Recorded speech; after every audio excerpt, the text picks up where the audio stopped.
आप नहीं जाएंगे वहां पर, क्यों नहीं जाएंगे?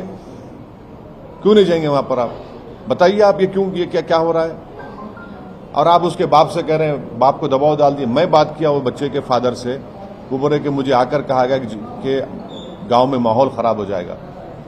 एक बाप अपनी बच्चे की इज्जत की लड़ाई नहीं लड़ सकता, उसके हक की लड़ाई नहीं लड़ेगा, माहौल खराब हो जाएगा।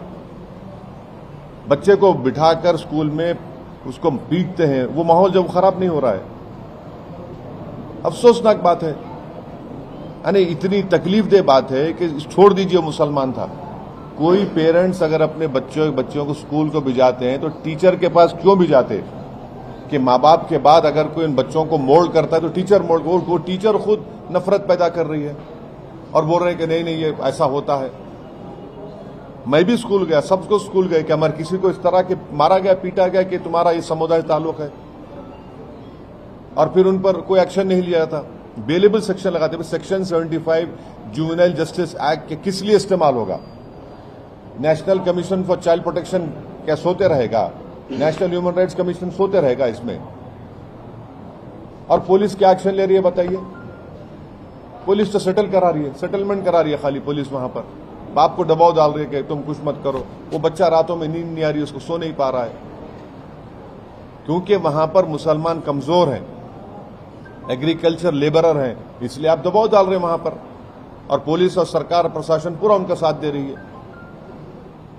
सर, आपने तो पूरा वीडियो ट्वीट किया था, लेकिन national child commission for protection, national commission for child protection का सेक्शन 75 जुवेनाइल जस्टिस एक्ट क्या कहता है?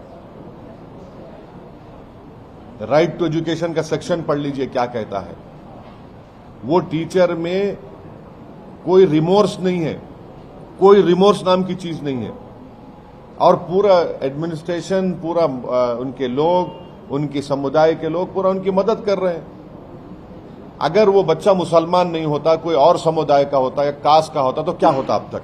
क्या उसके माँ बाप का घर नहीं तोड़ दिया जाता? क्या उस बच्चे को ले जाकर आप चाइल्ड होम में नहीं डालते?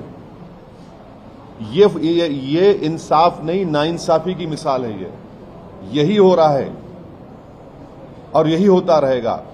और सबसे बड़ी तकलीफ अगर उठाना पड़ रहा है तो भारत के मुसलमानों को, और जब तक वो समझेंगे नहीं इन बातों को और अपनी पॉलिटिकल लीडरशिप नहीं बनाएंगे, ऐसे ही नाइंसाफी होते रहेगी।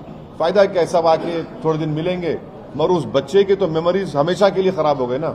जो साइकोलॉजिकल इंपैक्ट उस पर पड़ा होगा बच्चे के ऊपर, वो कोई उसको महसूस ही नहीं कर रहा है। सर, बच्चे के पिताजी ने मीडिया से बात करते हुए कहा कि आपसी कॉम्प्रोमाइज हुआ है। और एक बात सुनिए, अगर किसी और के बच्चे को मारा जाता और जाके बोलते कॉम्प्रोमाइज करो, तो बाप कॉम्प्रोमाइज कर लेगा, क्योंकि वो कमजोर है वहां पर।